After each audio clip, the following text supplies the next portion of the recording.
Em nome do Pai, do Filho e do Espírito Santo. Amém. Vinde, ó Deus, em meu auxílio. Socorrei-me sem demora. Ave Maria, cheia de graça, o Senhor é convosco. Bendita sois vós entre as mulheres e bendito o fruto do vosso ventre, Jesus. Santa Maria, Mãe de Deus, rogai por nós, pecadores, agora e na hora de nossa morte. Amém. Refúgio dos pecadores, rogai por nós. Ave Maria, cheia de graça, o Senhor é convosco. Bendita sois vós entre as mulheres e bendito o fruto do vosso ventre, Jesus. Santa Maria, Mãe de Deus, rogai por nós, pecadores, agora e na hora de nossa morte. Amém. São José, rogai por nós. São Miguel Arcanjo, rogai por nós. Doutor Angélico, rogai por nós. em nome do Pai, do Filho e do Espírito Santo. Amém. Muito bem, a gente está aqui na parte do sacramento da penitência, refletindo sobre esta parte do catecismo. E agora a gente vai entrar na parte do grande valor deste sacramento, que é o número 4, né? E ele vai seguir assim, ó. Na verdade, devemos considerá-la como uma virtude toda divina e celestial a que as Sagradas Escrituras fazem a promessa do reino dos céus, conforme o que escreve São Mateus, abre aspas, fazei penitência, porque está próximo o reino dos céus. Então, olha só o motivo de Cristo nos pedir, né? Para fazer penitência, a proximidade com o reino dos céus. E o profeta Ezequiel diz, se o ímpio fizer penitência e todos os pecados que cometeu, se guardar todos os meus mandamentos, se proceder com equidade e justiça, é certo que terá a vida. Então, olha só a condição da salvação, né? Começa ali também na penitência. No outro lugar ainda diz, não quero a morte do pecador, mas que o pecador se converta de seu caminho e tenha a vida. Incontestavelmente, são palavras que devem entender-se da vida eterna e bem-aventurada. Não é simplesmente a vida do corpo, né? Aí vem aqui, ó, penitência exterior, o sacramento da penitência. Por que sacramento? Acerca da penitência exterior, devemos ensinar que nela, propriamente, consiste a essência do sacramento. Consta de alguns atos exteriores e sensíveis que exprimem os efeitos que se operam interiormente na alma. Antes de tudo, convém explicar aos fiéis por que Cristo Nosso Senhor quis incluir a penitência entre o número dos sacramentos, e assim por diante. E ele vai dizer, o motivo principal foi tirar-nos todas as dúvidas sobre a remissão dos pecados que Deus prometeu com as palavras, se o ímpio fizer penitência, etc.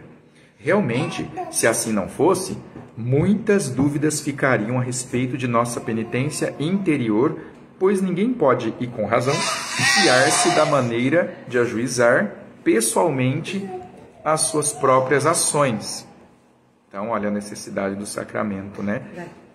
Aí a letra A, para nos dar certeza do perdão. A fim de nos livrar dessa inquietação, Nosso Senhor instituiu o sacramento da penitência para que tivéssemos a confiança de serem perdoados os nossos pecados pela absolvição do sacerdote, para que nossas consciências ficassem mais tranquilas por causa da fé que justamente devemos ter na eficácia dos sacramentos. Pois, quando o sacerdote nos perdoa os pecados, na forma sacramental, suas palavras têm o mesmo sentido que as palavras de Cristo Nosso Senhor ao paralítico, abre aspas, tem confiança, filho, teus pecados te são perdoados. Então, olha aí, quando o Padre nos dá a absolvição, Cristo nos fala isso. Letra B, pelo sangue de Cristo. Depois, como ninguém pode conseguir a salvação senão por Cristo, e na virtude de sua paixão, havia conveniência em si e muita utilidade para nós que fosse instituída um sacramento, por cuja eficácia corresse sobre nós o sangue de Cristo, a fim de nos purificar dos pecados cometidos depois do batismo. E assim reconhecemos que devemos unicamente a nosso Salvador a graça da reconciliação, que é o sacramento. Provas sobre isso, né? Dizer assim, Leandro, uma dúvida. Quando ele fala, eu te perdoo os teus pecados, é como se fosse Cristo? É o próprio Cristo. Da mesma forma que o... Na comunhão, é a mesma coisa. É a mesma coisa, porque quando ele fala, ide em paz, teus pecados estão perdoados, eu te absolvo em nome do Pai, do Filho e do Espírito Santo. Quando ele diz isso, não é o Padre mais que está dizendo, porque em persona Christi. Porque se fosse só o Padre, seria algo psicológico. Seria uma coisa que você pode fazer por mim. Ah, não, vai em paz, eu te perdoo em nome do Pai. Seria a mesma coisa. Mas como ele tem a mão do sexto sacramento, a mão dele Tem um outro poder. Não é pela simplesmente a vontade do Padre que a gente é perdoado. Então isso nos dá a mesma coisa fala assim, esse é o meu corpo. É o Cristo que está chamando. E o Padre falando, mas ele está na pessoa de Cristo, né? Esse é meu corpo. Esse é meu sangue. É a mesma coisa assim, eu te perdoo. Olha, que lindo. E quando a gente pensa isso, na hora que está recebendo, a absolvição é mais forte. Então, os detalhes que no dia a dia a gente não percebe, que tem que estudar, né? Para a gente ligar uma coisa com outra. E o Catecismo acabou de falar, por que foi necessário colocar o sacramento da penitência? Por a gente ter essa convicção do perdão. Porque se ficasse como os protestantes que confessam dentro do quarto, só fica ali confessando para, Senhor, eu sou pecador, me perdoa. Mas você não ouve a voz de Deus falando, eu te perdoo. Como é que você sabe que Ele te perdoou? Agora, Cristo já na sabedoria, sabendo que a gente tem essa necessidade de ouvir o nosso interlocutor confirmar ou repreender, Ele colocou o sacerdote, que é o in persona Christi, para realmente dizer verbalmente, literalmente, eu te perdoo. Ele vai dizer. E aí Cristo vai assinar embaixo do que o padre falar, porque é Cristo que mandou o padre trabalhar assim. Não foi o padre que inventou essa função, não, eu vou arrancar de Deus o perdão, porque eu vou criar um cargo na igreja chamado padre. Não, o próprio Cristo falou, você vai trabalhar para mim e vai fazer isso para mim, porque eu vou agir assim no meio do meu povo. O que ligares será ligado, o que desligares será desligado. Então eles têm o poder. É uma ferramenta de trabalho. É igual na empresa, na empresa de avião, o funcionário que trabalha fazendo os parafusos ali, parafusando a turbina, ele não traz de casa, ele não compra a chave de fenda dele. A empresa de aviação dá todas as ferramentas. Ela patrocina e ela dá a formação e ela vistoria. Então tudo que acontece ali está patrocinado pela própria empresa. O próprio Cristo que criou o sacerdócio, criou o sacramento, criou instrumentos para a igreja poder lavar a alma dos fiéis e a gente poder ir para o céu. Então essas ferramentas não fomos nós que inventamos, só a Igreja né? Católica que tem esse sacramento. Porque só meio aí, justamente porque só Deus quer dizer. Paulo falou que só a Igreja Católica salva. Porque só na Igreja Católica Deus deu esses instrumentos. Ele não deu para outra igreja.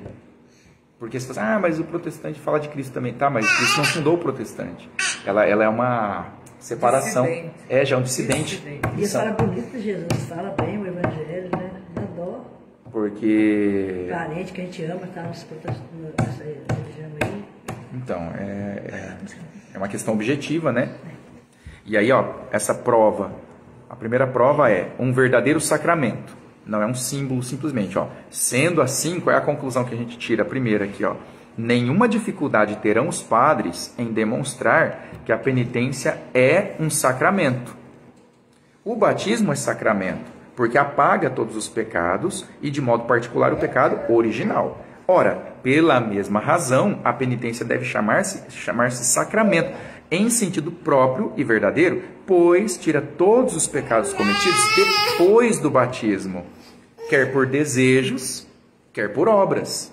De mais a mais, a razão principal é que os atos exteriores, tanto do penitente como do sacerdote, são os sinais sensíveis daquilo que se opera interiormente na alma.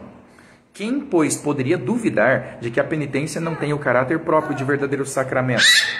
Sacramento é sinal de uma coisa sagrada. Ora, o pecador arrependido professa claramente, por palavras e ações, que seu coração já se apartou da torpeza do pecado, porque ele está lá confessando, verbalmente. Da mesma forma, nos atos e palavras do sacerdote, reconhecemos a misericórdia de Deus, que perdoa esses mesmos pecados confessados, né? Isto é o que provam abertamente as palavras do Salvador, abre aspas, eu te darei as chaves do reino dos céus, aí a Leone comentou. Tudo que desligares na terra será desligado também no céu. Aí, ó, Deus inventou esse jeito de proceder socialmente entre nós na igreja. Essa hierarquia, esse combinado nosso, né? Essa forma quase, digamos, técnica de lavar a nossa alma. Ó, tem que fazer assim. Você tem que fazer um exame de consciência, você tem que ir lá ao padre, procurar um padre, fazer certinho, né? Mas é Deus que inventou. Então é uma dádiva, né? Não é uma construção. Portanto, a absolvição enunciada pelas palavras do sacerdote exprime a remissão dos pecados que se opera dentro da alma. Olha só, é um sinal sensível externo que mostra o que acontece dentro da gente. E a letra B, qual que é a outra prova de que é um verdadeiro sacramento? Que se pode reiterar. É diferente do batismo, que não pode ser rebatizado. Mas a penitência é o contrário, você tem que confessar várias vezes. Ó, devem os fiéis aprender que a penitência não só pertence ao número dos sacramentos, mas figura também entre os que podem ser reiterados, como a comunhão também, né?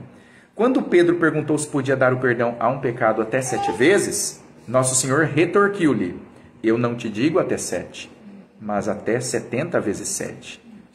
E aí, por isso, ao tratarem com pessoas que pareçam desconfiar da bondade e misericórdia divina, devem os padres incutir-lhes coragem e confortá-las, para que tenham esperança do perdão divino.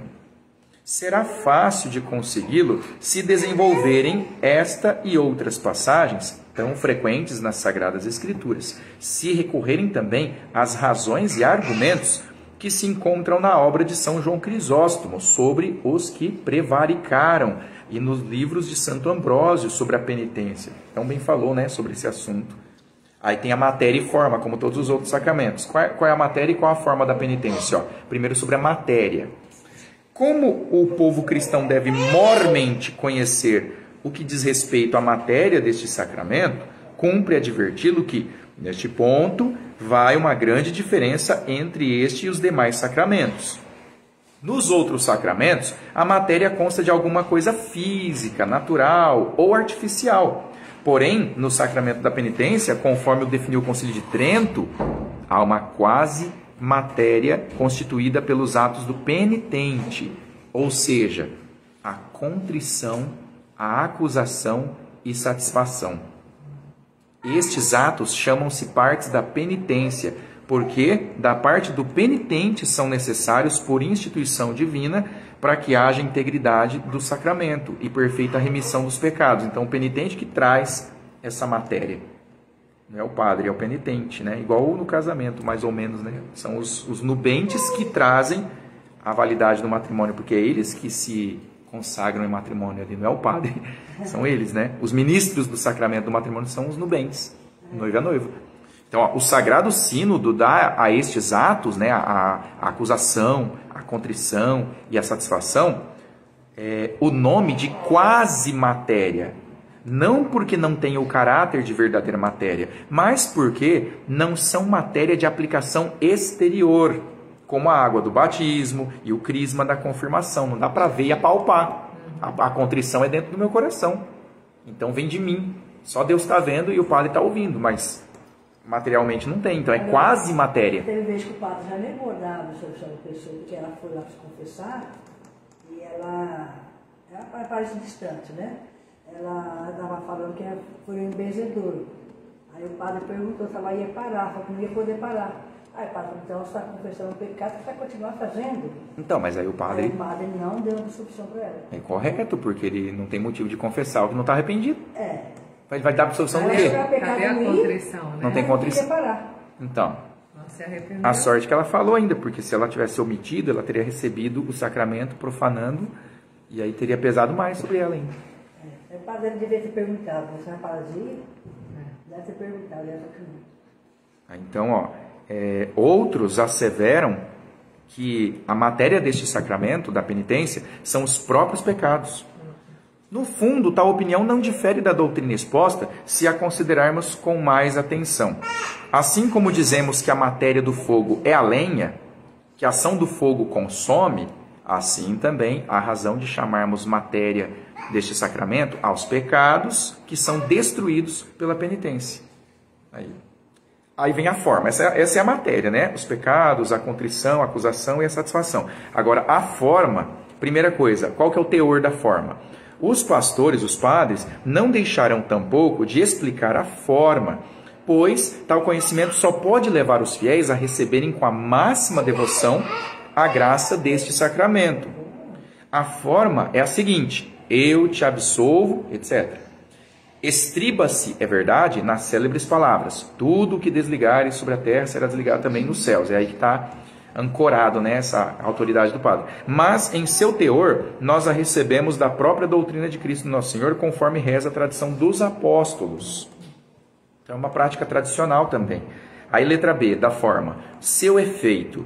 Ora, como os sacramentos produzem o que significam, As palavras eu te absolvo mostram que na administração deste sacramento se opera a remissão dos pecados. Assim, torna-se evidente que são elas a forma perfeita da penitência. Os pecados comparam-se a uns laços que prendem as almas e dos quais se desliga o sacramento da penitência. Então ele é o desatador de nós, né? A gente está com o pecado amarrando nossa alma contra o céu, nos mantendo em cativeiro aqui, e o sacramento da penitência é como se fosse aquele puxão no laço, né? Ele desfaz o laço que nos impede de voar para o céu ou nos ligar com Deus. Aí vem o corolário, ó. Efeito da contrição perfeita. Isso não deixa de se verificar quando o padre absolve uma pessoa que já tem alcançado o perdão da parte de Deus em virtude de uma ardorosa contrição unida ao desejo de confessar-se sacramentalmente. Porque se a gente não tiver confessado ainda, mas tiver uma contrição perfeita no coração, uma vontade de perdão de Deus, Deus já perdoou, entre aspas, né? Já perdoou. Só que daí a gente tem que ter o desejo sacramental de confessar. Fala, não, a primeira oportunidade que eu tiver, próximo dia, eu vou falar com o padre. É aí que Deus perdoa. Não porque eu estou arrependido apenas, eu tenho que estar arrependido e querendo confessar lá no padre. Se não tiver padre, aí Deus vai perdoar por causa da condição. Vamos supor que eu morra, não tinha jeito de achar um padre. Eu fui perdoado. Porque a minha intenção, a vontade que vai ser julgada, a minha vontade era encontrar o padre, não foi culpa minha. Eu estava arrependido, perfeitamente contrito, só não achei o padre. Então, confessei. É uma condição de justiça também, né? Misericórdia e justiça de Deus. Aí, ajuntam-se então algumas preces que não são de valor essencial para a forma. Sua finalidade é remover qualquer obstáculo que, por culpa do penitente, possa talvez prejudicar os plenos efeitos do sacramento. Então vem a comparação com a antiga lei, como sempre o catecismo faz, né? Porque os dois testamentos dialogam.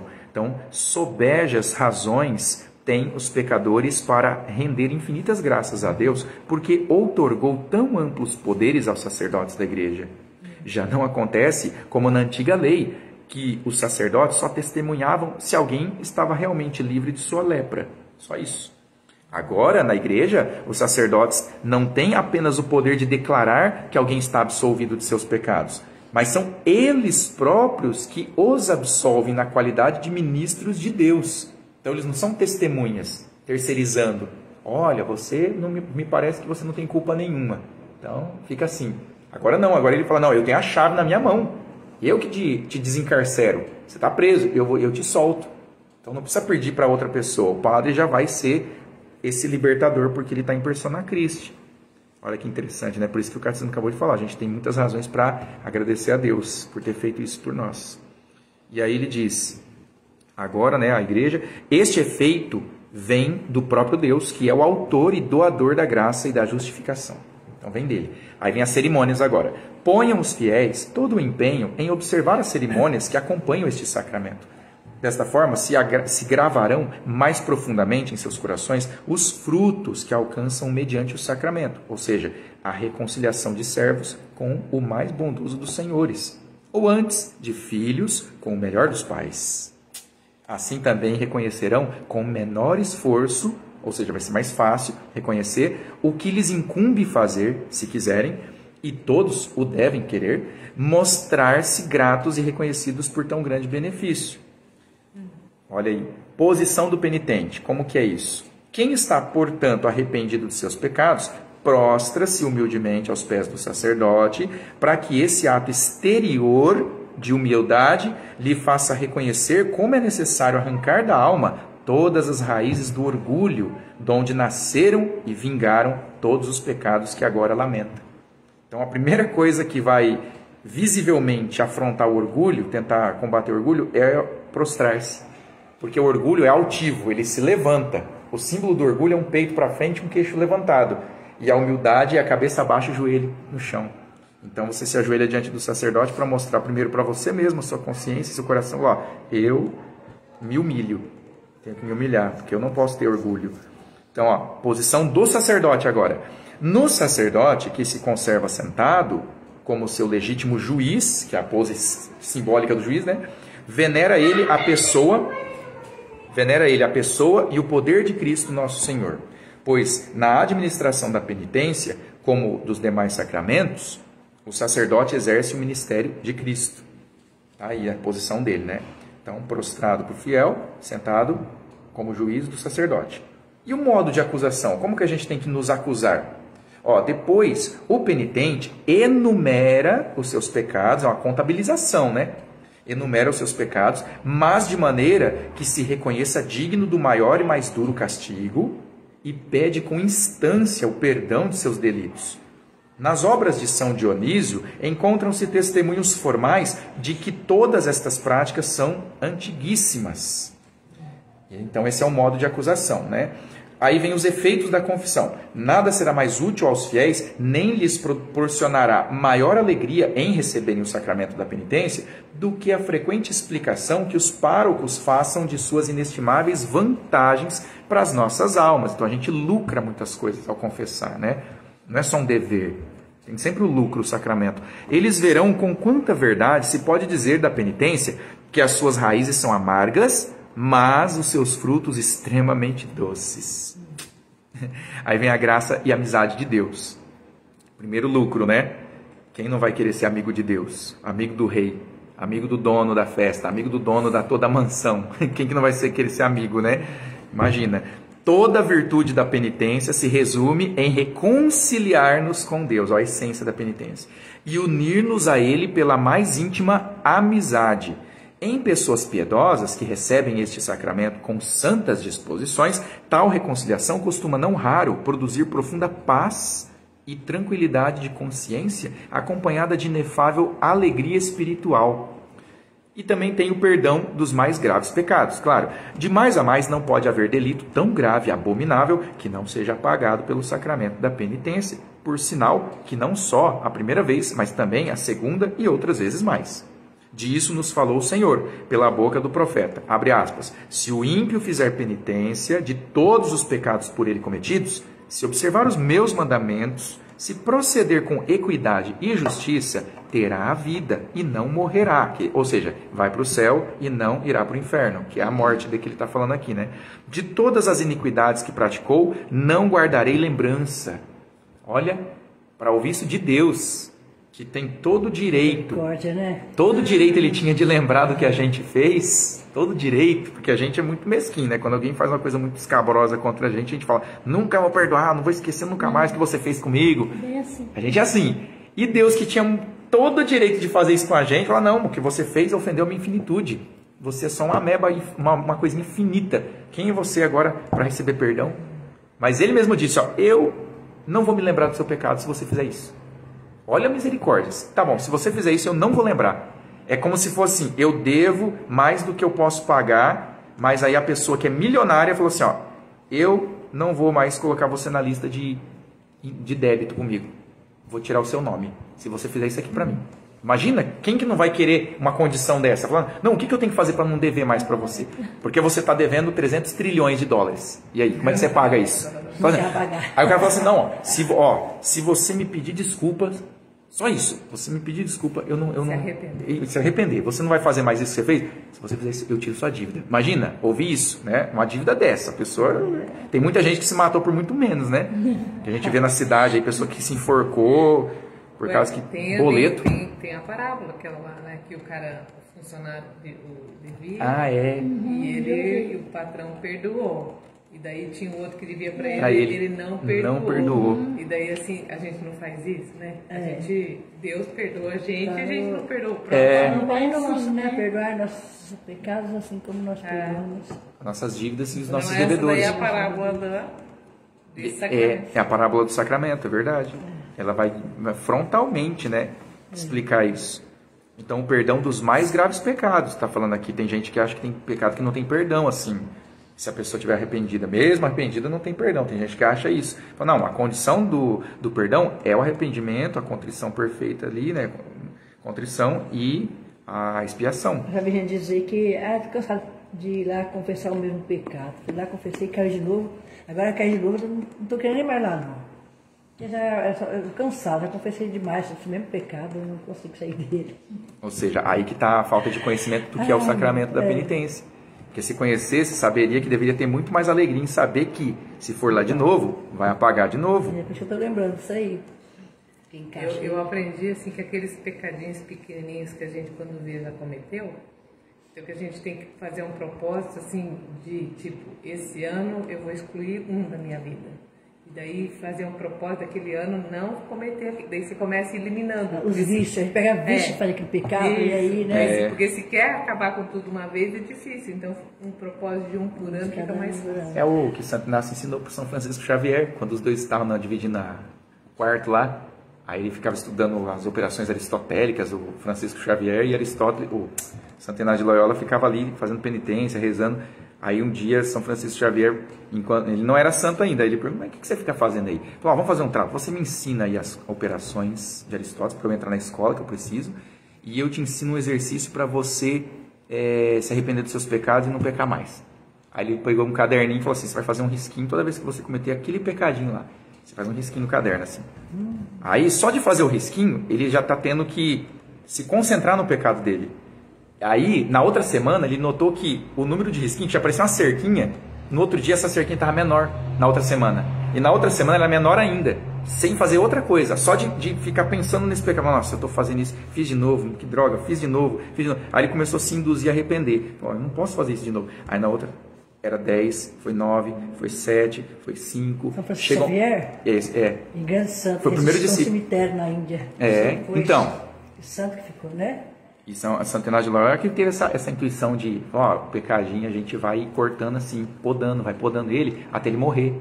Ele some depois da nossa alma e a gente não faz mais depois. Ele não tem mais dificuldade de bloquear esse pecado, porque vira hábito de não cometer mais. O problema é que a gente tem o hábito de cometer, aí fica aquela coisa assim.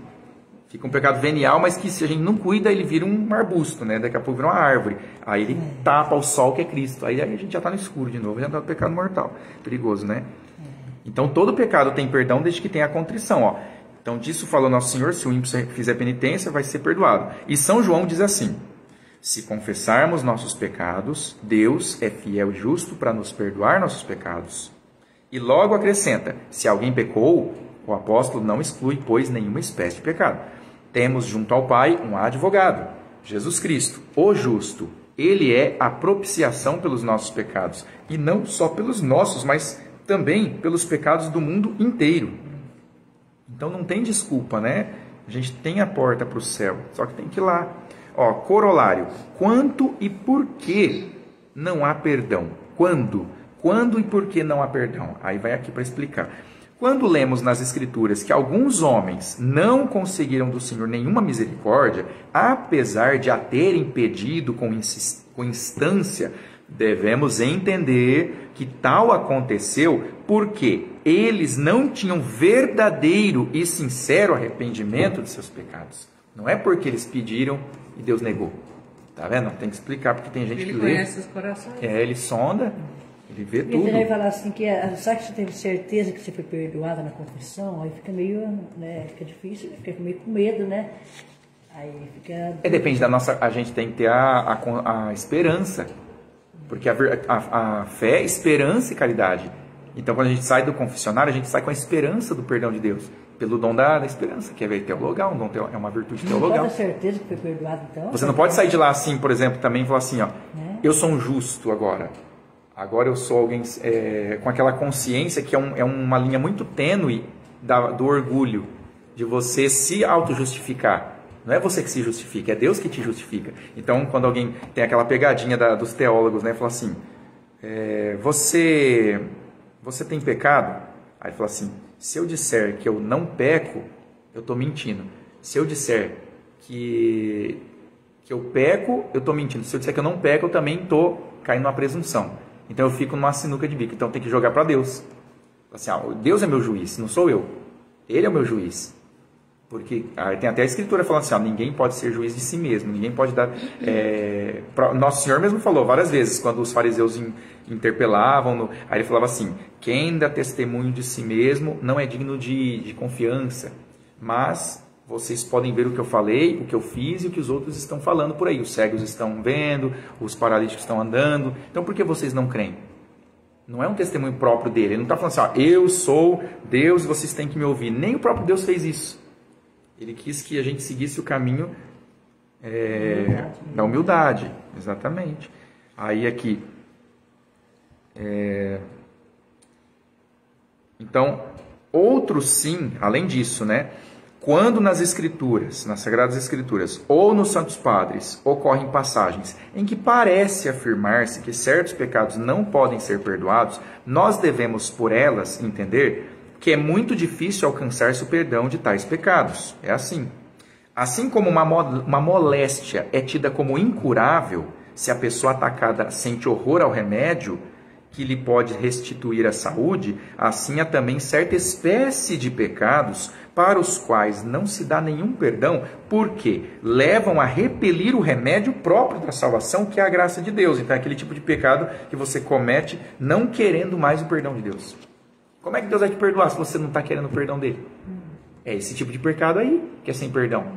Por exemplo, a pessoa conhece a verdade claramente revelada. Ela sabe a verdade, mas ela insiste em falar que aquilo é mentira. Ela sabe na consciência dela que é verdade, mas ela fala para todo mundo que é mentira. Como é que vai perdoar essa pessoa? É o pecado contra o Espírito Santo. É contra o Espírito Santo. Você não está naquela cota de inocência que a gente tem quando comete por causa... foi por causa da gula. Mas a gula não é 100% minha vontade de ser guloso. Tem uma parcela que é uma fraqueza que puxou, aí eu por negligência deixei cair. Mas tem aquela parcela assim, eu não queria 100% essa gula. Então eu vou lá e confesso para Deus, eu não queria assim cometer isso aí. Me perdoa. Agora tem aquele que eu sei que é errado e eu estou 100% de acordo em fazer esse errado. Aí é igual o aluno, ele não quis estudar, o professor falou, faz essas perguntas aqui. Ele falou, eu não vou responder essas perguntas. Aí no final ele tira 0. Aí ele vai reclamar. Professor, não me ajudou. Mas como não ajudei? Você que não quis, você falou que não ia fazer e realmente não fez. Então tá aí, 0. Está reprovado, você não vai passar. É a mesma lógica, Deus também fala, você não quis perdão, eu te dei todas as chaves, eu dei a chave. Falar que cansou, que sempre cansou, tem que ser persistente. Aí ela para de ir na confissão. Aí morre, vai bater na porta do céu, fazer o que lá? Senhor, eu quero entrar aí. Mas você não quis entrar aqui não. Você não quer entrar aqui não. Porque eu te dei a chance de vir para cá, lá atrás. Você falou que não tinha mais jeito. Então, se você falou que não tem mais jeito, eu vou fazer o quê? Eu dei a chave para os meus sacerdotes e você não quis usar essa chave. Por que você quer entrar de outro jeito no céu, depois de ter morrido? Não tem jeito. É igual aluno que quer entrar por aquelas... Tipo assim, professor, dá um jeito aí, sobe minha nota. Não, mas a porta é essa, é o boletim. É de 0 a 100. Não existe além de 100. Eu esgotei o 0 a 100 com você. Você tirou 0. Não tem de onde eu te dar mais nota. Deus também não tem de onde dar a salvação, senão pelo meio que Ele mesmo criou. É a penitência. Não, mas tem uma cota no céu lá que é para quem, sei lá, não tem cota. Prorrogação. Não existe cota no céu, não tem voucher de salvação. Não tem dessa, né? E aí, mas tem muita gente que vende uma ideia de que tem um voucher no céu, que a pessoa fala, não, como a gente já ouviu muitas vezes aqui, né? O inferno, se existisse, estaria vazio. A gente já ouviu isso da boca de sacerdotes. Isso que é o perigoso, né? Então, aqui, ele fala, assim como a moléstia, né? Então, são aqueles pecados que repelem o próprio remédio, que é a salvação, que é a graça. Neste sentido, se pronunciou Santo Agostinho, falando sobre esses pecados aí, quando escrevia, se alguém que, pela graça de Cristo, chegou ao conhecimento de Deus, mas combate seus irmãos na fé e resiste à própria graça para se entregar aos ardores da inveja, esse chega a tão malignas disposições que já não tem a humildade de pedir perdão, embora seja forçado pelos remorsos de consciência a reconhecer e confessar o pecado. Então o remorso não é arrependimento. Remorso é como se fosse uma consciência que se acusa, mas com ódio de si mesmo, sem vontade de reparar. Ela saca, seu filho de uma égua, seu filho de uma mãe, você não vale nada, olha o que você fez contra Deus, e para aí.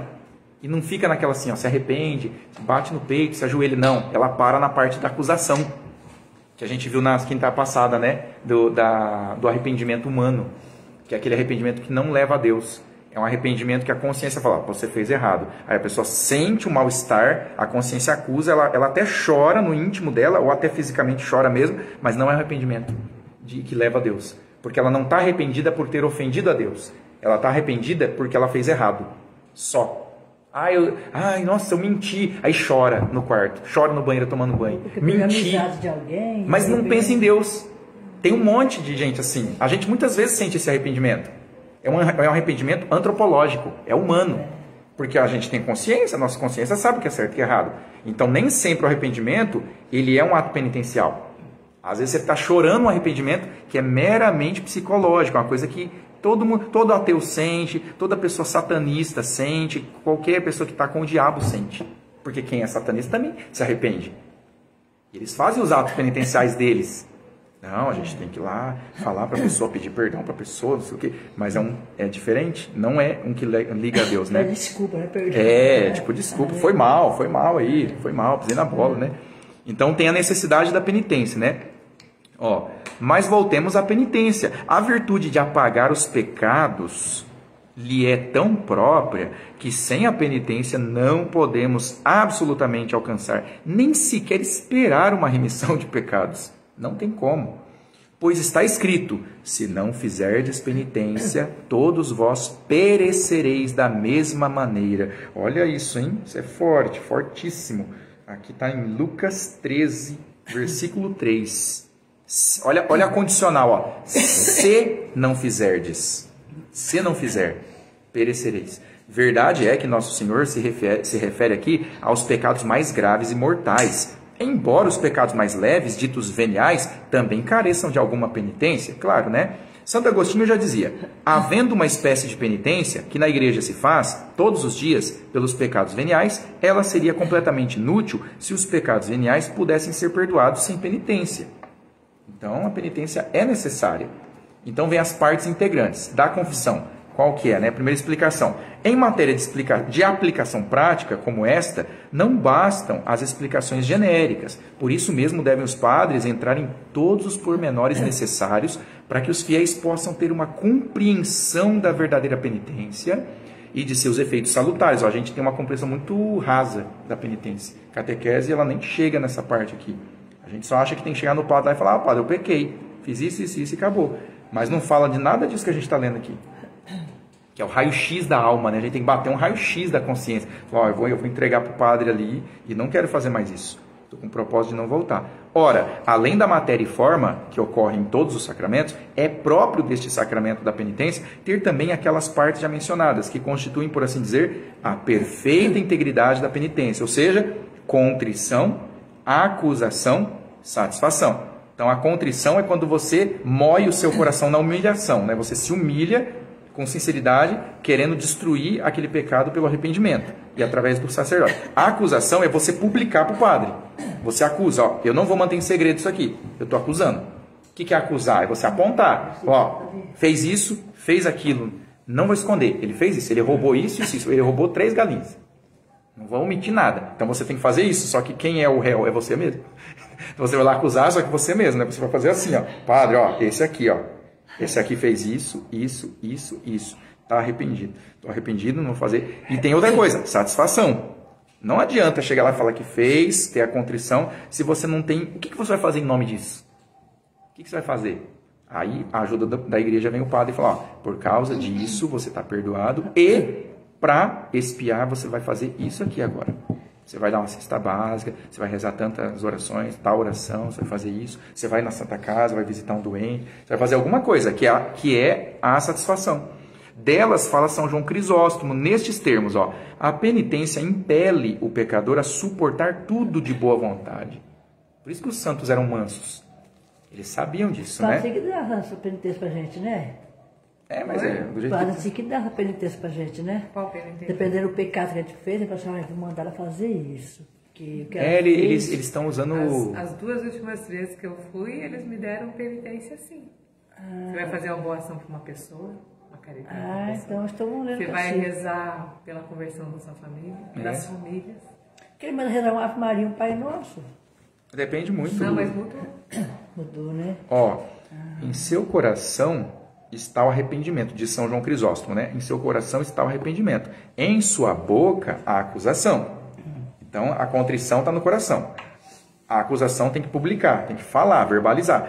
E em suas obras, plena humildade e proveitosa satisfação. Aí, as 3 frentes do sacramento da penitência que a gente tem que cumprir, né? É sentir a contrição, né? Fazer a contrição de coração, publicar para o padre, falar, acusar-se verbalmente e depois fazer alguma coisa. Tem que fazer alguma coisa.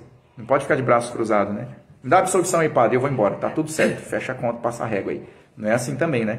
Tem que ir lá e fazer um pagamentozinho. Dizemos partes, e nisso seguimos a linguagem comum, porque elas se assemelham a partes que são necessárias para constituir um todo perfeito. Por exemplo, o corpo humano compõe-se de muitos membros, mãos, pés, olhos e outras partes semelhantes. Com razão é tido por imperfeito, se lhe faltar uma dessas partes, e por perfeito, se lhe não faltar nenhuma. Assim, a penitência de tal modo se compõe dessas 3 partes, que, embora a contrição e a acusação, justificando o homem, sejam bastantes para constituir a essência do sacramento, todavia não fica aquela perfeitamente integrada, se não lhe acresce também a terceira das partes, que é a satisfação. Por isso, tão estreita é a conexão entre partes, que o arrependimento inclui o propósito de confessar e satisfazer. A contrição e a intenção de satisfazer precedem a acusação. A satisfação, afinal, pressupõe as 2 outras partes. Só vai fazer um ato satisfatório para Deus se você tiver confessado. E só vai ter confessado se você tiver estado contrito antes. Tá vendo? É um procedimento, né? Ele segue uma hierarquia de etapas. Paulo Ricardo falou sobre isso aí. A pessoa, quando se arrepende em casa, quando ele vai se confessar, já se arrependeu em casa. Senão não tem como. Por isso que não pode chegar... Deus já perdoou ele, só que ele tem que ir lá no padre, para ganhar a absolvição. Tem que ir ao padre e... Então, sobre isso aí, então, o padre falou. Aí vem a razão de ser dessas partes, né? Como razão de ser dessas 3 partes da penitência, podemos alegar que os pecados contra Deus são precisamente cometidos por pensamentos, palavras e obras. Então tem esse tripézinho, né? 3 frentes. Havia, pois, justiça e conveniência que, para nos sujeitarmos às chaves da igreja, procurássemos aplacar a cólera de Deus e conseguir dele o perdão dos pecados pelos mesmos meios com que havíamos ultrajado a Santíssima Majestade Divina. É sempre assim, né? É simétrico, né? A doutrina é simétrica. É sempre com essa relação de ordem, proporção, né? Podemos ainda dar outra argumentação. A penitência é uma espécie de compensação dos delitos, nascida da livre vontade do delinquente, mas sujeita ao arbítrio de Deus, contra quem se cometeu o pecado. Desta forma, não só se requer a vontade de compensar, o que muito condiz com o caráter do arrependimento, porque quem está arrependido quer reparar, né? O que eu faço para poder, né, te fazer um agrado aí? Porque geralmente a gente ofende alguém, a gente quer fazer um agrado para a pessoa. Não, o que você quer? Você quer dinheiro? Você quer que eu te ajude? Limpe tua casa, lave tua louça? A gente quer fazer uma coisa porque a gente não se satisfaz com ouvir, está perdoado. Isso no ponto de vista humano, não estou falando do espiritual. Agora imagina com Deus, a gente vai lá, o padre fala, eu te absolvo em nome do Padre. Não, eu tenho que fazer alguma coisa agora para Deus. Porque é muito bom isso aqui, eu fui perdoado, agora eu tenho que fazer alguma coisa. Eu vou ficar assim de mão abanando para Deus? Ele me fez tudo isso, eu não vou fazer nada? Então é nessa lógica, né, que tem a terceira parte, que é a satisfação. Olha, e ele diz, daí deduzimos claramente a razão e a necessidade tanto da acusação como da satisfação. Aí vem a contrição. O que é contrição? Que a gente tem que entender essa palavra também, né? Contrição. Dada a obrigação de se mostrar aos fiéis a essência e função destas 3 partes, nós devemos começar pela contrição. Aí vem, explicá-la cuidadosamente. Porque a contrição não deve faltar nenhum instante dentro de nossa alma, quer nos venham à lembrança os pecados de outrora, quer tenhamos cometido alguma falta atual. Então, a contrição é um estado que a gente tem que ter alimentado na nossa alma, no nosso coração. Dela, formularam os padres do Concílio de Trento a seguinte definição. Contrição é uma dor da alma e uma detestação do pecado cometido, com o firme propósito de não tornar a pecar. É tudo isso numa unidade. Legal. Olha que legal, né? Por isso você vê, né? O concílio... Como que ele ajuda, né? Os concílios vêm para dar essa ênfase e esse vaticínio. Contrição é uma dor da alma. Só que não é só isso, não é só uma dor da alma. É uma detestação do pecado cometido. E a gente vê que são coisas distintas. Doer e detestar. Não é a mesma coisa. Só que essas 3 coisas estão na palavra contrição. E quem que sabe isso na catequese? Aí que está o perigo. O povo não está sabendo o que é estar contrito. Ah, não, contrito é só estar arrependido. Não, não é só estar arrependido. Você tem que estar detestando o que você fez. E além disso, você tem que estar convicto do propósito. Eu nunca mais vou fazer isso. Se depender de mim, eu nunca mais vou fazer. Com a graça de Deus, eu nunca mais vou fazer isso. Porque se não tiver esse propósito firme, tiver aquele gostinho assim, aquele saborzinho de, talvez eu vou cometer, não sei. Não sei se eu estou arrependido 100%, mas eu vou confessar. Então não é uma contrição perfeita. É o que a igreja fala. É contrição? É, mas não é perfeita. Ela é imperfeita. Ela apaga pecados? Pode apagar, mas ela talvez não vai dar aquela satisfação completa para Deus. Aí se você morre, talvez é aquele caso de ir para o purgatório e ficar lá. Por causa dessa contrição que você fez com intenção. Você queria ter confessado perfeitamente, mas você não fez. Não conseguiu confessar perfeitamente. Pode acontecer, né? É possível, dá para a gente compreender isso, né? Pois a contrição não deve faltar nenhum nenhum instante, né, dentro da nossa alma. Dela formularam os padres do Concílio de Trento. Então está aqui. Mais adiante, falando do caráter da contrição, eles acrescentam: assim, prepara afinal para a remissão dos pecados, contanto que seja acompanhada da confiança na misericórdia divina e da intenção de fazer tudo o que se requer para a digna recepção deste sacramento. Então, é um monte de coisas, né, que envolve o receber o perdão de Deus. Não é uma coisa simples, automática, né? É só ir lá confessar que está tudo beleza. Através desta definição, os fiéis hão de reconhecer que a essência da contrição não consiste apenas em deixar alguém de pecar, ou em decidir uma mudança de vida, ou até em começá-la realmente, mas, antes de tudo, em odiar e detestar os erros da vida passada. Aí que está o X. Odiar os erros. Isso é difícil, isso é uma coisa, porque aí que está, né? Por isso que a gente vê que os santos são santos. Que a gente nota esse ódio neles. Olha São Francisco pulando no espinheiro lá, porque ele quase que sentiu tentação feminina. Ele pulou nu no espinheiro. Toma meu corpo. É assim? Você quer me fazer pecar? Toma. Olha o ódio. Aí você fala, não, esse é sadomasoquista, o mundo moderno. Não, você é psiquiatricamente doido. Não, mas é isso aqui, que o catecismo está explicando para a gente. Confirmam esta doutrina os frequentes clamores que saíam da boca dos santos varões da antiga aliança, da antiga lei, conforme lemos nas Sagradas Escrituras. Assim lamentava Davi, o rei Davi: estou fatigado de tanto gemer. Olha aí. Todas as noites chego a lavar meu catre com lágrimas. Olha o que ele está explicando. E a gente lê isso aqui, e como a gente está acostumado na escola, poema, literatura, a gente pensa artisticamente, poeticamente isso aqui, né? Mas se a gente tomar aquele lance de consciência, espera aí, isso aqui é revelação divina, isso aqui é escritura, isso aqui é um santo falando, isso aqui é uma coisa, não é poesia. Davi está falando isso aqui com a alma. Então, ele realmente, as lágrimas que ele está falando aqui são essencial, do coração mesmo. Por isso que a gente vê assim, a gente não sabe toda a história, como que Deus gostava de Davi. Apesar de ele ter pecado, ele agradava a Deus. Porque é só ler os salmos dele para ver. Perdão, porque louvava a Deus, né? Então, você vê, né? E o santo, quanto mais pecador foi, e quando ele tem toda essa consciência de que foi perdoado, a gente vê nas palavras deles depois. Porque o próprio Deus falou, né? Aquele como é que ele pergunta assim para quem estava perto dele? Ele fala assim: então me responda você. Um devia 100, o outro devia 50. O patrão chamou os dois e falou: perdoado os dois. Aí Cristo joga para eles e fala assim: quem vocês acham que amou mais o patrão? Aí o outro responde: aquele que foi perdoado 100. Aí fala: julgaste bem. Cristo fala: julgaste bem. Ou seja, ele está falando da gente. Os santos, geralmente, são aqueles que você vê a biografia antes de ser santo, eles são, assim, pessoas totalmente deploráveis. Eles são pessoas que têm os pecados mais, assim, acentuados. Ou na luxúria, ou na ganância, ou na violência, no sentido de ser um tirano. Você vê São Paulo, olha Saulo de Tarso. Quem ele era? Ele era tipo, um fanático pela lei. Matava, muito lei. Ele queria cumprir a lei assim, mas ele tinha uma fé na lei que era coisa de louco. E aí ele é convertido. Olha o que ele fica depois. O quanto que ele lamenta os pecados dele. Ele fala toda hora nas cartas, né? O rei Davi, olha o que ele fala. Eu estou regando o meu catre com lágrimas. Salmo 50, né? Bonito, né?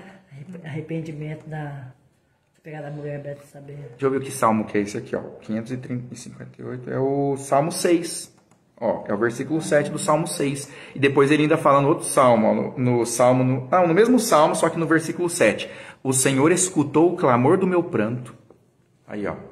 E outro profeta dizia também: diante de vós repassarei a conta de todos os meus anos, na amargura de minha alma. Olha aqui, ó, a amargura. Odiando o pecado, detestando. Essa amargura é essa parte da acusação, né? De você contrito, né? Mas ele não tinha padre nessa época, quando ele escreveu isso. Então, por isso que o Catecismo está falando, ó. Confirma esta doutrina, que a gente acabou de ver do Novo Testamento, com frequentes clamores que saíram da boca dos santos varões da antiga lei. Confirmando a nova lei. Ou seja, já tinha essa vontade da penitência, mesmo sem ter o sacramento. Se arrependia mesmo. Já tinha isso aí. Né? E nós arrependemos que o padre resolveu. Nossa, então, esse Davi que não tinha um padre para confessar, fazia isso, imagina a alegria que nós temos que sentir, a render graças a Deus para a gente ter essa chave. Imagina Davi vindo aqui agora e falando assim: vocês, não acredito que vocês estão estão morgando aí. Vocês estão indiferentes tendo isso aí? Eu não tive nem uma sombra disso aí perto do que vocês estão tendo. E eu ficava lá. Nossa. Então é de se pensar. É meditação, né? O catecismo é meditação. E ele fala, ó: certamente estas e outras dolorosas exclamações só podiam irromper de um verdadeiro ódio e profundo arrependimento dos pecados da vida passada. Isso aqui eu acho legal quando fala assim, que tem que ter esse ódio, porque a gente foi muito mal doutrinado por essa cultura do bem, da misericórdia. E eles baniram a palavra ódio do vocabulário cristão, como se o ódio não devesse existir em essência. Quando, na verdade, o ódio ele é uma potência da alma, ele é uma capacidade que nós temos de ter. Ele não tem como não ter ódio. O ódio sempre vai existir na alma humana. Ele vai existir, ele é antropológico, ele existe. Então, Deus quer que a gente canalize o ódio. Ele não vai sumir do seu coração. Eu quero que você coloque no lugar que ele deve estar, contra o seu pecado. Odeie com todo o seu ódio o seu pecado. Aí você vai ver o que é santidade. Porque quando a gente odeia o pecado, automaticamente a gente vai amando também a santidade. E como é que é? Onde está o teu coração, aí está o teu tesouro. Então, se a gente coloca o tesouro no céu, na virtude, nos sacramentos, nos mandamentos, e o ódio ao pecado, né, a ganância, a vaidade, todos aqueles 7 pecados capitais, naturalmente a gente já muda o comportamento. A gente já não age mais da mesma forma, né? Vê os santos, o que acontecia. Aí qual que é o conceito de dor? Olha que legal. Já que definimos a contrição como uma dor, cumpre advertir os fiéis, não suponham que seja uma dor perceptível aos sentidos corporais. Não é ficar com aquela careta, ai, ai, ai, ai, ai, ai, ai. Nessa dor aí, né? Estrepou o pé num prego lá enferrujado e sai com a careta chorando. Não é essa daí. Pois a contrição é um ato da vontade. Olha a importância da gente, né, do Maritain lá atrás, lá, ó, filosofia básica, né? Tomista, aristotélica. O que é vontade? O que é inteligência? Tem que lembrar que a vontade é uma potência da alma. A alma tem duas, a inteligência e vontade. E a vontade que determina nossos atos. Né? A inteligência é a luz que ilumina a vontade. E a vontade move o corpo, move a alma, os lugares. Né? Santo Agostinho explicava que a dor sensível é uma companheira da penitência, mas não é a própria penitência. Companheira. Ela tá assim, né? Tá lá. Ó, tá aqui, né? Beleza, fica aí comigo. Mas ela não é a penitência. Porque a gente tem muitas pessoas... Ué, pega o Lula chorando vários discursos dele. Ai, eu fui mais massacrado que Cristo na cruz. Eu apanhei mais que ele. Uma vez eu me confessei um pecado banal. Assim, entre os pecados, né? Sim. Quando passou, tipo, no dia seguinte, eu fiz o mesmo pecado. Mas eu fiquei tão... que eu fui na missa e fiquei lá arrependida. Como? Faz um dia, de novo, sabe assim? E eu lá, eu sozinha comigo ali, arrependida, né? Quando acabou a missa, veio uma senhora falar comigo se eu estava bem, se aconteceu alguma coisa comigo. Olha só! Nossa, ela percebeu! Ela percebeu! Aí quando você fica assim, porca la miséria, de novo? Madonna minha! Madonna minha! Mas é verdade. Dá uma... Fiz tanto que eu posso, me arrependi e foi lá. Quando veio, caiu na besteira, sem querer. A indignação que dava, meu Deus. Como é que pode? Isso aconteceu comigo. Ah, vai voltar a palavra ódio de novo. Ó. Todavia, os padres do concílio usaram da expressão dor para designar a detestação e o ódio do pecado. Já porque assim lhe chamam as Sagradas Escrituras, por exemplo, nas palavras de Davi, abre aspas, até quando nutrirei dúvidas em minha alma e dor em meu coração durante o dia inteiro? Olha só, o dia inteiro, hein? Já porque da própria contrição nasce uma dor na parte inferior da alma, sede da concupiscência. Havia, portanto, cabimento em se definir como dor a contrição, porque esta causa dor realmente.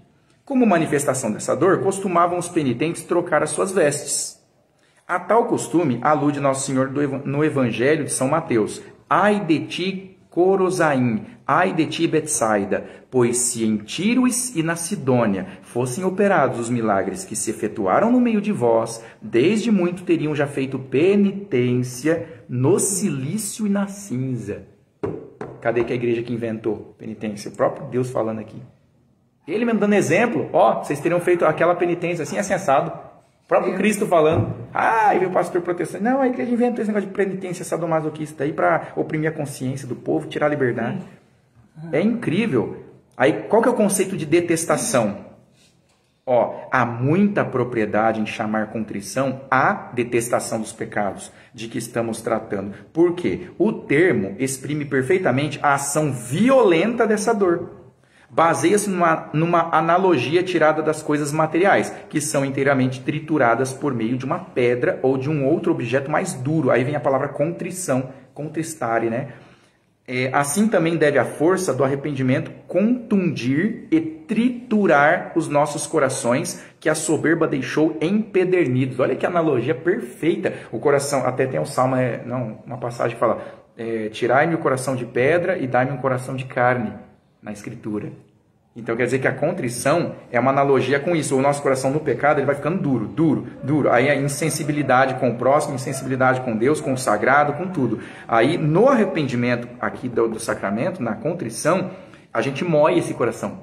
Ele vai esfarelando, ele vai quebrando, quebrando, quebrando, quebrando. Ele vira pó. Quando ele vira pó, aí entra o perdão e vira o coração de carne e bate de novo. E aí o fluxo da santidade volta pra gente. Olha que legal a analogia que o catecismo traz. É demais, né? Por isso, ó, a nenhuma outra dor se aplica essa designação. Nem a dor que sentimos pela morte de pais ou filhos, ou por qualquer outra desgraça. É um termo privativo para exprimir a dor que nos empolga quando perdemos a graça de Deus e a inocência da alma. É a contrição. É um negócio tremendo. Olha só. Mais um, né? Vamos parar no 2. Ó, outras designações, né, para fechar. Sem embargo, existem ainda outras expressões para designar a detestação dos pecados. Chama-se também contrição do coração, porque as Sagradas Escrituras tomam a miúde a palavra coração no sentido de vontade. E aqui é importante traduzir assim também, né? A gente pensa em coração como sentimento. Ah, meu coração está sofrendo. A gente pensa que está com a emoção de tristeza. Mas a Bíblia, quando fala coração, ela está falando da vontade, porque é do coração que vem os maus pensamentos, as palavras torpes, tudo de mal vem do coração, que é a vontade. Aí, ó, que legal, né? A gente vai ser julgado no coração. O coração é aqui que pensa, a cabeça, então, né? O coração é um órgão que bate sangue. Então, mas é É a alma, né? Então, quando fala vontade, o coração é a vontade. E aí a gente tem que entender bem o que é a vontade. Porque fala assim, Deus sonda os corações. A gente tinha falado, né? Agora há pouco, né? Na penitência ele sonda os corações. Ele sabe, e aí, olha, se for traduzir agora então, ó, ele sonda a nossa vontade. Então quando a gente morrer, ele não vai perguntar o quanto que eu entendi da vida. Ele não vai perguntar qual que foi o seu QI. Porque eu te dei inteligência e vontade, mas o que eu vou julgar é a vontade. A inteligência não tem o que julgar, ela só ilumina, ela só pega, memoriza, intelige e fica ali, é uma luz. Agora, o que eu quis, a partir do que eu entendi, que Deus vai julgar. Ele fala, ó, tem o bem e o mal. A inteligência viu. Tá, e agora? A vontade é com ela. Para onde que ela vira? É a vontade que faz isso. A inteligência é neutra nesse ponto. Ah, 2 e 2 são 4. A inteligência, tudo bem. Ela diz que é 4. Agora, o político fala assim, tá bom, é 4, mas eu vou falar que foi 5 e pego 4 para mim. Na licitação eu falo que foi tanto e pego isso para mim. Ou seja, a vontade deles, a inteligência sabe qual é o número certo da licitação. Ele fala mentira porque a vontade dele não quer essa verdade. A inteligência não vai ser julgada, a inteligência dele está certa. É o livre-arbítrio, né? Da pessoa tem vontade, né? Então aqui ele continua, assim como o coração é o centro dos movimentos do corpo, assim também a vontade acerta e regula todas as outras potências da alma. Por isso que fala coração. É por causa dessa relação analógica. O coração é o que para o corpo? É o motor. É o motor, né? E ele faz todos os outros membros, até o cérebro, ter a vida por causa que ele leva o sangue. E a vontade é o que para a alma? É ela que faz a alma se locomover no espaço. Eu só vou para os lugares porque eu tenho vontade de ir, então eu vou. Eu não vou porque eu não tenho vontade, então não vou. Eu tenho vontade de falar, eu falo. Eu não tenho, eu não falo.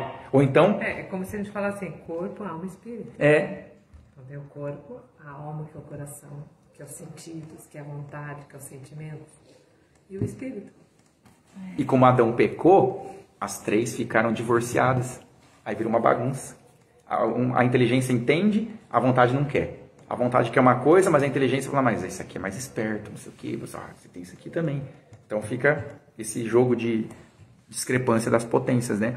Então, os santos padres chamavam-lhe também compunção do coração e gostavam desse termo para intitular as obras que escreveram sobre a penitência. Pois, do mesmo modo que se cortam os tumores com ferro para que possa vazar o pus acumulado, assim também se cortam os corações com o escapelo da contrição para que possam eliminar o veneno mortal do pecado. Olha que analogia. Por essa mesma semelhança, o profeta Joel considera a contrição como o ato de rasgar o coração. Abre aspas, convertei-vos a mim de todo o vosso coração, com jejuns, com lágrimas, com lamentos, e rasgai o vosso coração. Olha, aí dá para entender, agora dá para entender. Quando fala rasgai o vosso coração, é a vontade. Rasga a vontade, para de querer o mal. Para de querer esse mal. Coloca a vontade no bem. Fala assim, ó, eu tenho que querer o bem conhecido, bem querido. Agora, se eu não conheço o bem, eu posso estar querendo o mal. E aí Deus fala, o meu povo se perde por falta de conhecimento. Então a inteligência está nas trevas, a vontade vai junto nas trevas. Um cego guiando outro cego, os dois caem no mesmo buraco. Então a inteligência não entende nada, não sabe o que Deus quer, então como é que eu vou fazer o que Deus quer? E onde você viu que é difícil fazer um velho se converter? Foi na regra de São Bento. Eu testei isso aí, falei que é verdade mesmo, é difícil falar com um velho, assim, é errado que você aprendeu. Não, é certo, mamãe falava isso, o meu sogro falava aquilo. Não, o que o senhor falou era errado, então a mamãe ensinou errado. A verdade é essa. Não. Quando o padre Olanier veio fazer a palestra com a gente aqui, ele falou que até os 5 anos a criança aceita tudo que você fala, a mãe e o pai. Depois ela já começa a questionar. Então a conversão dos corações, o certo, para Deus é até os 5 anos. Não, depois cada vez vai ficando mais difícil. Fala para um jovem de 20, 30 anos, parece que a gente consegue colocar não, vai ficando com o tempo cada vez mais difícil. Cada vez vai engessando, vai endurecendo, parece que a porta tranca cada vez mais e o negócio fica... Quando chega a 70 anos, não consegue fazer um velho de 70 anos. Eu vi isso na regra, acho que é na regra mesmo, que está lá dentro ou no comentário, fala assim, São Bento falou assim, não aceitai noviços abaixo de, não sei se era 22, 18, não, acho que era 22. Falou assim, ó, abaixo de 22 e acima de 39. Não aceitai noviços. Aí eles perguntam, por que, pai Bento? Por quê? Falou assim, ó, porque abaixo dos 22 é imaturo demais e nem sabe o que está querendo da vida. Está querendo virar monge, vai fazer esses votos perpétuos, depois muda de idade, dá escândalo para o mosteiro. Não chama para cá, não deixa entrar. Então, é no meio dos 30 ali, deixa ali. Ali é um homem já formado. 22, 39 anos. Porque o homem de 30 anos já tem Ele fala, não, eu quero isso para minha vida, eu quero ser médico, quero ser jurista, quero ser advogado, quero ser pedreiro. Aí ele fala, depois dos 39 aos 40, aí São Bento fala, os maus hábitos já criaram raízes e vai ser muito difícil extirpá-las. E o mosteiro não tem tempo para ficar ensinando a extirpar essas raízes. O mosteiro é para você já viver. Então, como é que o monge vai poder pegar alguém? Olha como é que São Bento pensou. E ele fez sozinho, porque ele foi para o meio do mato. Ele foi lá só italianão, ele ficou lá. Então, vamos rezar para pedir a graça, né? Em nome do Pai, do Filho e do Espírito Santo. Amém. Vinde, ó Deus, em meu auxílio. Socorrei-me sem demora. Ave Maria, cheia de graça, o Senhor é convosco. Bendita sois vós entre as mulheres e bendito é o fruto do vosso ventre, Jesus. Santa Maria, Mãe de Deus, rogai por nós, pecadores, agora e na hora de nossa morte. Amém. São Francisco de Assis, rogai por nós. Doutor Angélico, rogai por nós. Sede da Sabedoria, rogai por nós. Sagrado Coração de Jesus, confio e espero em vós. Ó doce coração de Maria, sede a nossa salvação e a conversão das nossas famílias, e dai-nos, ó Virgem pura, fé, pureza e bravura. Estivemos unidos e com a graça de Deus permaneceremos até o paraíso, em nome do Pai, do Filho e do Espírito Santo. Amém. Salve Maria! Salve Maria!